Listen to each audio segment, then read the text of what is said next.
I do not know what your topic is, but you notice they have a helper over here on the video, Mr. Gelling.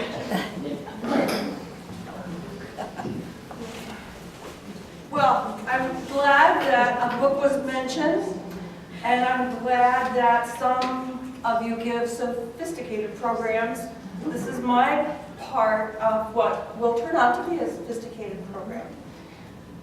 My part, not so much. About 2 years ago, Patient and David Ganalicia shared a book with my husband Tony and myself, and we all four of us were just enamored with this book. It's called The Boys in the Boat. The author is Daniel James Brown. If you haven't already read it, I recommend it. When we read it, it was obscure, little known, but it has jumped to the bestseller list. And I see nodding heads. I think probably some of you have already read it. Great winter read if you haven't. It takes place in 1936. It's about the United States Olympic rowing team that was in the 1936 Olympics. And so Patient and I decided, let's talk about this. So much this book brings out politics, personalities, the techniques, and the courage of these boys. So we started working on this program until something much better happened. This event also begins in 1936. It's Patient's story, and it is a story about our honored guest, Kitty Chia. I think maybe we should do the book instead. I'm getting cold feet. Thank you so much for coming, and thanks Carol, that Crafton for being so gracious. You do a lot of work that it has set up, and the refreshment, and especially the chocolates. Thank you, Carol, your husband. I would like to introduce my tech service support here. Are you going to have it going on? Should I start? As everybody knows, Travelers Club's theme for this year is a bouquet of memories. And I would like to title my talk today, this works, A Bouquet of Memories for Mother. I would like to tell you a personal story that spans almost 100 years from China to the US, but also about an intriguing search for a piece of my mother's history. And somebody has already introduced, this is my mother, Kitty, and we kind of dragged her here without knowing what's going on, because otherwise there will be many nights of sleepless nights before this happens. And David had the honor of going there, because if I had gone there, she'll say no. Kitty has been staying at Westfield Manor for the last 2 years. She suffered a very severe stroke, and due to expert trainer such as Tracy Heck, who is here today, and her really tough as nail perseverance, she has regained some of the ability.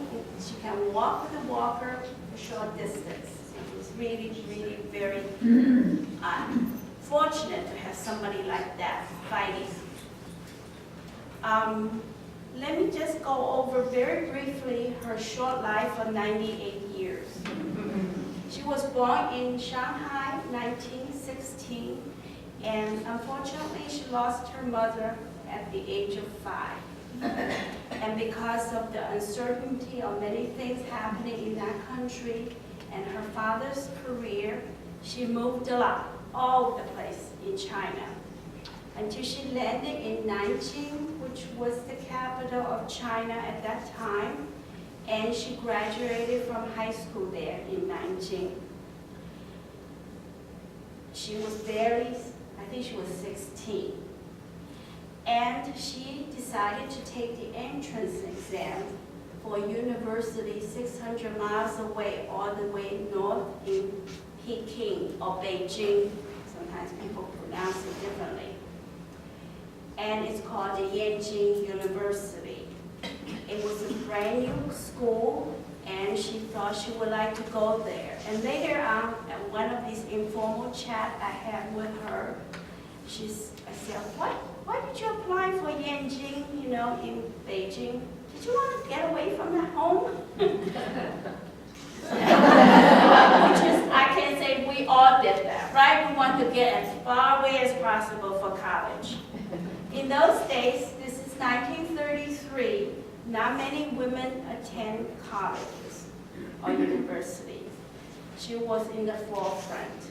She actually was the first woman who went to college in her family. So she took off on her own, on the train, from Nanjing to Beijing, all by herself, just turning 17. It's pretty amazing. I mean, nowadays we have kids with parents schlepping, SUV of stuff to move in for the kids, right? Including matching bedspread and curtains. So she landed in Yanjing and decided to major in home economics. At that time, home economics was in vogue, and it was especially considered very modern and Western in this old Chinese society. It was a discipline considered as a science to help students to learn how to manage a home, raising a family, as well as maybe have a career and be an independent woman. She graduated in 1936, and shortly in November of that year, she married my father, who had just returned from the United States with a master's degree in not home economics, but in economics from the University of Michigan. Buckeye fans here? Waiting enemy territory. She raised 3 children. Although she was from a well-to-do family, she believed in having a career. She worked in the American Embassy in Chongqing, China during the war and after the war. And then later she worked at the American Embassy in Taiwan, where we lived. And when we moved to this country in the 50s, she worked as a statistician for the United Nations headquarters in New York City until she retired in the 1970s.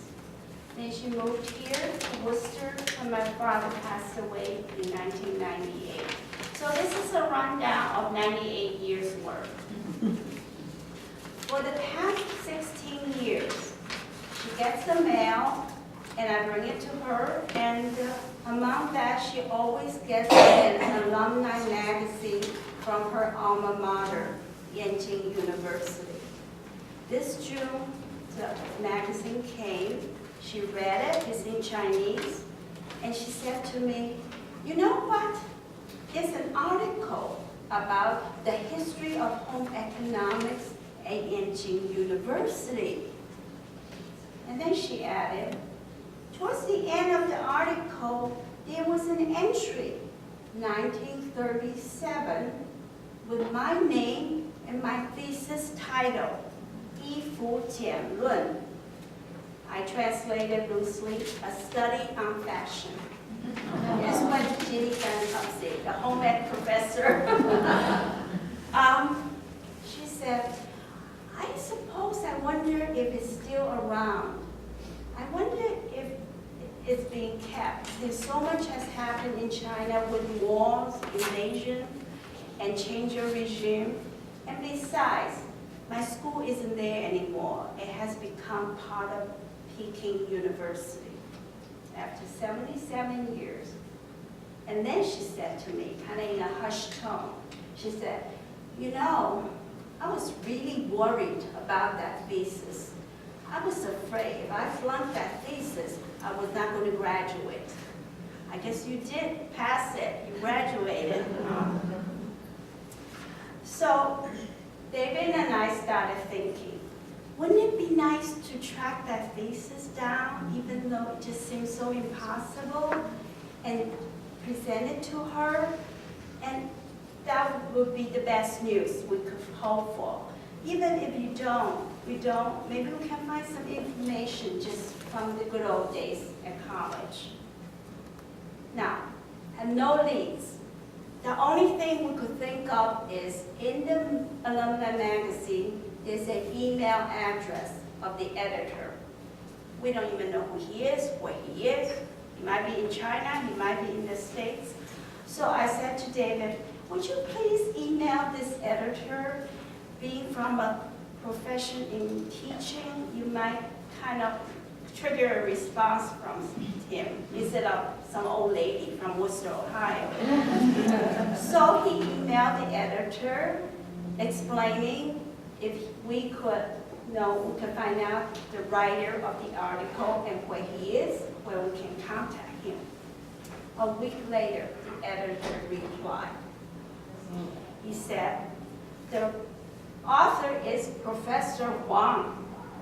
Professor Wang from Fujian Normal University in Fujian, China, which is only about 1,200 miles south of Peking, where we're living. And here is his school address. So I thought, well, I got to write a letter to him.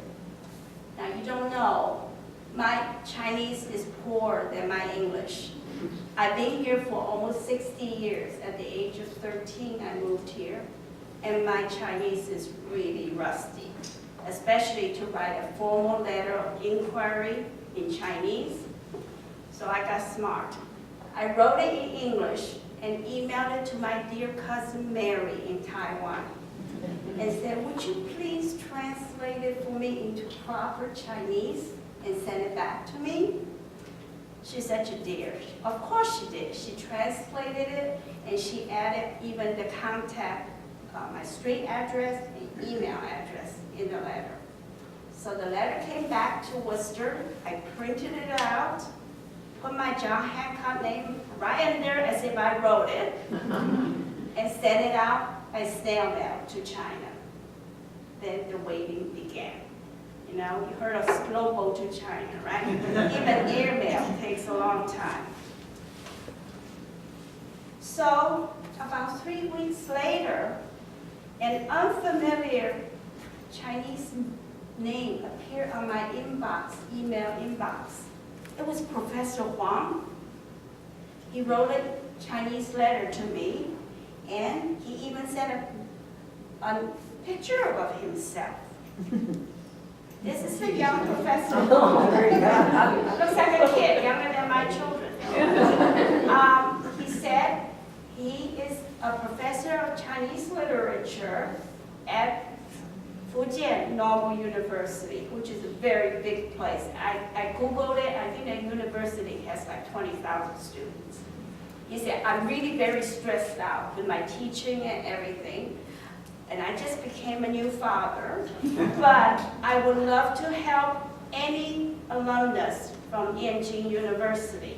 So let me ask around. I have a friend in Peking, at the Peking University. Maybe he can do something for us. All right? Even though it's 77 years and probably is not around anymore. I was in seventh heaven just to get a response from the author. So while waiting, David and I started to do search on the net too, you know? Maybe we can find something about the history of Yanjing University. I found a 3-part documentary, kind of YouTube thing. You probably understand what I'm talking about. Half hour each. It's like a documentary about the founder of Yanjing University. It's really hard for me to keep all this secret all this time from her. Okay. Here is, you must recognize him. This is John Layton Stewart, the founder of Yanjing. And I would briefly tell you a very interesting story about him. He started with Yanjing in 1919 and left in 1946. And later he was the last American ambassador to China before the communists took over. So he had a very long, distinguished career. So let me start with him a little bit. He was born, we're going 2 centuries back now. We're going to 1876 when Mr. Stewart was born, to a 3rd generation American Presbyterian missionary in China. And I thought such a coincidence. I'm giving this talk in the Presbyterian Church in Worcester, Ohio. I mean, what a, 3 centuries ago. It's amazing how small the world could be. He was born in a famous town called Hangzhou, a city. Some of you might have heard of it. It's a beautiful, famous city. A lot of poets and artists have showered their poetic talent on this city. If you're old enough, you might remember when Nixon opened his relationship with Communist China in 1972, he had a state visit to China and he visited Hangzhou, the famous West Lake, where he met up with Premier Zhou and I at that time. So back to Mr. Stewart. He was born to a missionary family and was taught by his mother, home taught, until he was 11. Came to the States, oftentimes the missionaries sent their children back to the States for education. He went to live with relatives in, of all places, Alabama. I think the family is from Southern Presbyterian Church. I don't know the distinction, but that's what it was. And he was, first of all, he was perfectly fluent in Chinese when he was born, and also fluent in the local dialect of Chinese, which I don't even know.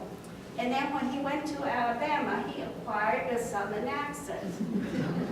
And eventually, he finished his education and graduated from Union Theological Seminary in Virginia. And he, with his new wife, he also married a missionary family girl and returned back to China in 1906. He wanted to teach Greek and Latin. However, his father really wanted him to take on the missionary work. I read his autobiography called 50 Years in China, and he expressed his debate between mission work or teaching. And finally, he thought he really wanted to be a teacher. So he stayed out at the same city Kitty was at in high school, Nanjing, to teach Greek and Latin with a church-related school. Now, back to Beijing. This is 1918, 1919. We got a problem there. There are 3 church-related, Protestant church-related colleges at the time. And they were thinking of combining all the 3 colleges to form a really first-class university. The 3 churches were the Methodist, the Presbyterians, and the Congregationalist denomination. And church politics started bubbling up. And they couldn't decide who should lead the new university. So they thought of Mr. Stewart down in Nanjing, 600 miles away. He probably would be a better person to form the university, build it, and lead it. They recruited him, and Stewart was very reluctant about the whole thing because he didn't want to get into administration or whatever. However, I think personally, from reading his autobiography, that he had this vision of an ideal university in China for that time. And he thought, if I don't do it, it won't happen. So he had an agenda, so to speak. So he took on the challenge, and they needed a site. And this is very funny, interesting. In Beijing, which is a historic capital city, with all the dynasty sitting, presiding over there, there just wasn't enough empty land to build a big campus. So, and also Mr. Stewart had big vision. He wanted it to be built exteriorly, with the exterior looking like the Forbidden City, palace style, all right? With modern amenities like running water, electricity, heat. That's one of his goals. So there just isn't enough plot within the wall to build a campus like that. So someone said, let's go outside the wall. Went out. Unfortunately, at that time, there were a lot of family cemetery around because the people, the well-to-do people who lived within the city went outside the city to get family plots for burial. And it's sacrilegious to disturb anybody's burial ground. So the land was very scarce. So somebody suggested to him, why don't you look into the so-called abandoned palace garden that belonged to the last Manchu dynasty that's sitting outside the wall. You know, they have this suburban garden, you know, Forbidden City garden. So he went and looked at it. He thought, this is the perfect place. It's beautifully landscaped with beautiful plantings, and if they created buildings with the traditional style, it would just be perfect. So he started raising money, and he went to the U.S. every year for 10 years, raising money to build this school. And some of you might have heard of Henry Luce, the magazine, newspaper tycoon. Also, Henry Luce III has a close relationship with the College of Worcester. Hank Luce was on the board of directors here. And you all heard of the Luce Dormitory, right? Not L-O-O-S-E, Luce Dormitory on campus. That's also money from the Luce family. Henry Luce helped him procure a lot of funding, and also a giant from the Alcoa Aluminum Company. From that estate, they tripled their donation and ended up, Mr. Stewart got $1.5 million at that time from the Alcoa Aluminum family. So he is plugging along and got the site, and it was completed in 1929. And let me show you a few pictures we found on the internet. So this is Dr. John Stewart, and Kitty remembers him. And this is just the cover of the first frame of the YouTube I was watching. He was such a loved person by all the students and people who worked there. This is the main gate. Kitty, you remember that, right? The gate, the Damen main gate, alumni gate with the traditional setting and even the stone lion in front. Oh, this is the before the reconstruction, and that's with a little coloring. It doesn't show up as well. One of the buildings that was being built. And here is an aerial view of the campus. See how beautiful it's a lake? And I think the pavilion on that little island, they dedicated to Luce. And all the buildings surrounding it. And this is another typical scene with the little Chinese bridge over the pond. It's all the traditional architect style. And here, you remember this one, right? You remember to the top, right? This is the 13th story. Actually, it's a water tower, but built in the pagoda style.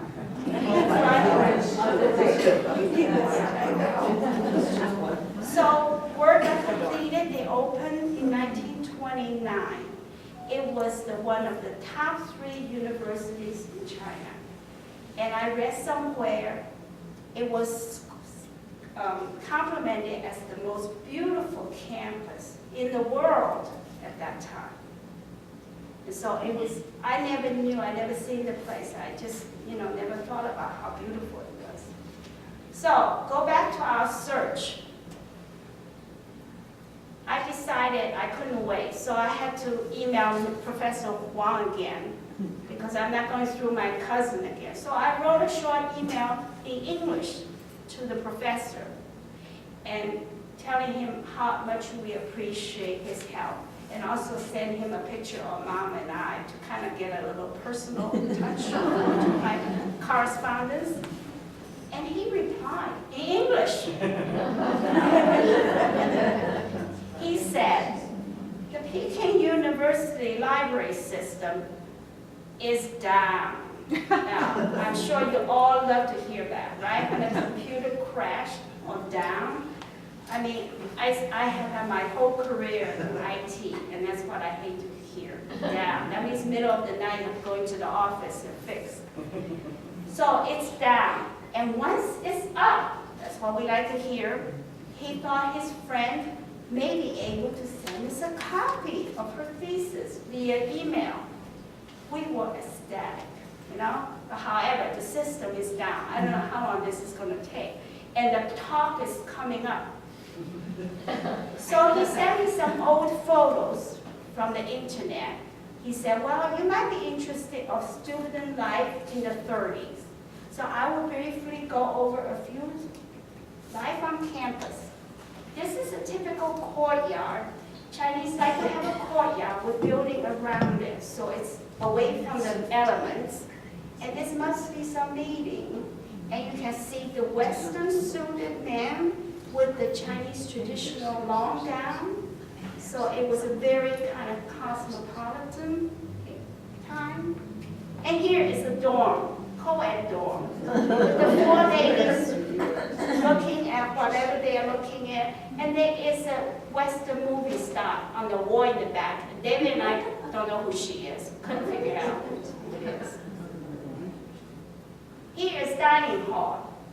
And you can see, we like to see people with round tables, so you kind of, the conversation goes easier. And these are all the girls eating there. I don't know where the guys are. Maybe they have separate dining rooms.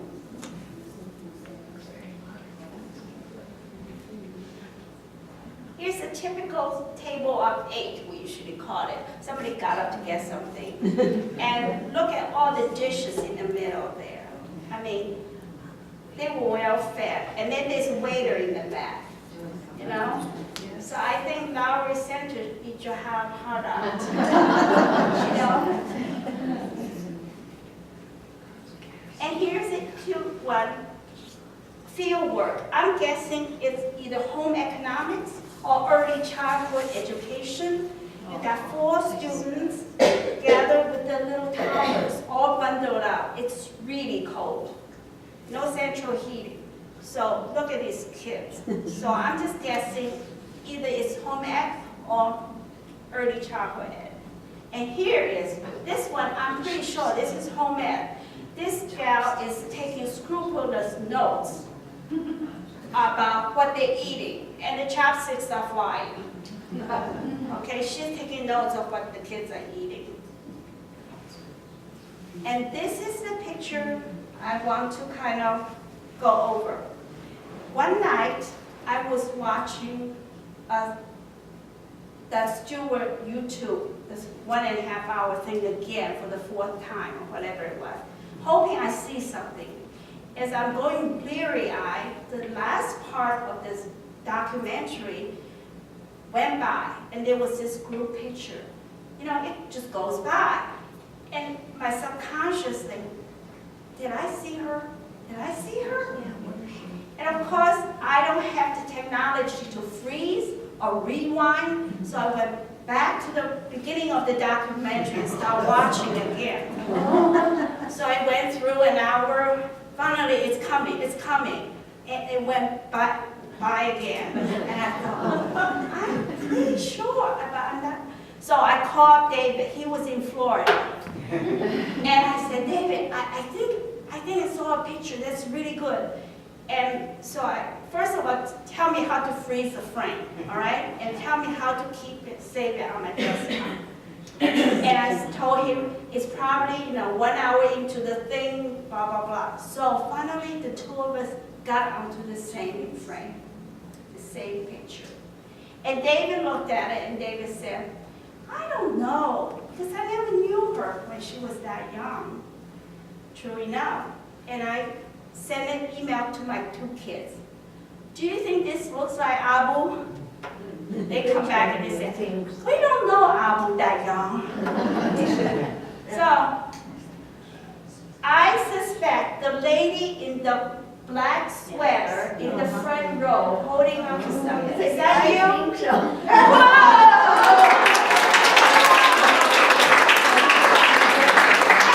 Ask her. That's the only person I could ask. I couldn't ask her.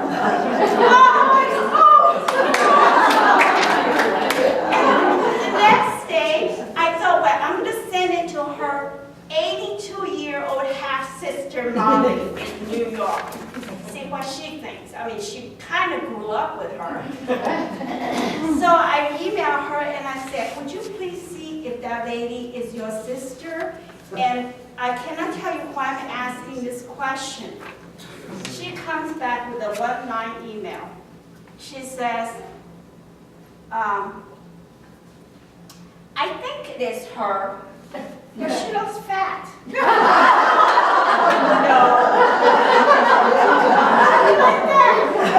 And just between you and me, Aunt Molly has been on the chunky side.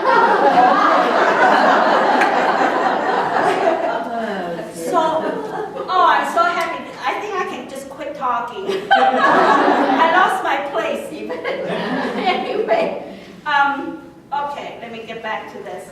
So, we thought we still have to wait. You know, we just still don't have the document. Okay, let me see, where was I? Okay, so that really, what were you doing here? What was the occasion? Sing some song. Oh, a lot of guys there, huh? I thought I know that man. Oh, so I started back and said, I'm going to look again. And then I found another picture. And I know 100%, I know this is her. Because it's the tennis team. And she played tennis. Oh my. This is she, the second one from the left. That's you, I'm sure. Have you seen this picture? No. I This is have from the another internet. one, big one. Yeah, now, so that got me really, I was so ecstatic. I found 2 from that YouTube. And then I went to her house. That girl was Mao Zedong's secretary. Which one? The one on the left? She died a long time. Oh, she was, see, we're getting gossips here. I think I should have her give the talk now. So I went to her house, knowing pretty well I wouldn't find any pictures. She moved so much. Where Things did were you lost. find these? On the internet. See, I've been busy.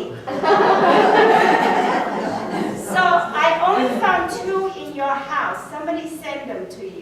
And I know they are hers because, you know, and I cannot take credit. These were sitting in her house. I stole them now. This one. You are second one from the right, huh? I have this one. I took it. I got it. What is the tease? What is this about? Huh? What is this going on here? Lois. No, I don't know. But what's this? What are you doing? Is that tennis? Just, and I think volleyball club. Oh, okay. Volleyball.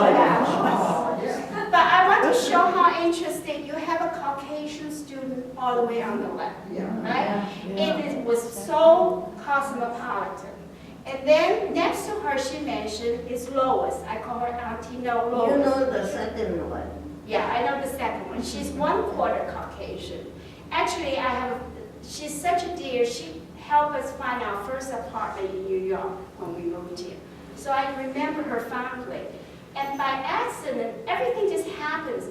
David was doing a research this summer about a Chinese student who came to the College of Worcester in the turn of last century. And while he's doing all this stuff, he found another Chinese student who came in around the same time to the College of Worcester and was around by 1915, 1916, okay. And he said, do you happen to know this guy's name is Yin something? Yin Shangde. Yin Shangde. So right away he asked Kitty, do you know Yin Shangde? She said, yeah, that's Loa's father. Oh. This girl's father. We never knew her father came to Worcester.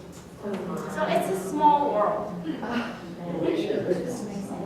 Now the next one is the volleyball team. You can tell the Lynette and the volleyball. And she's the far one on the right, right? Right. That's you, over there. she's shorter than others. Okay, I'll quickly go over. I kind of lost my place. And we found this on the internet too. Your yearbook, 1937. Do you remember that cover? No. Probably don't remember. It's a yearbook cover. And then inside we found one page from the yearbook. He is hairstyle fashion. Oh. On the top, the girl says, 1937, fellow classmates hairstyle. And she drew the hairstyle and named each style. This one is the butterfly, the second one from the right. Do you remember the hairstyle? Somebody drew it. Okay. So, all kidding aside, we were getting really encouraged. So, I'm so happy. I can't believe that was you. I mean, it went by so fast. I don't know why.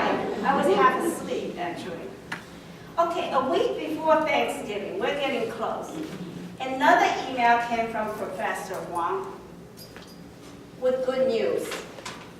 He has located her thesis at the Peking University Library. Okay, here Prue comes in, the library. He even sent me a page of the, I don't know what you call it, register? No.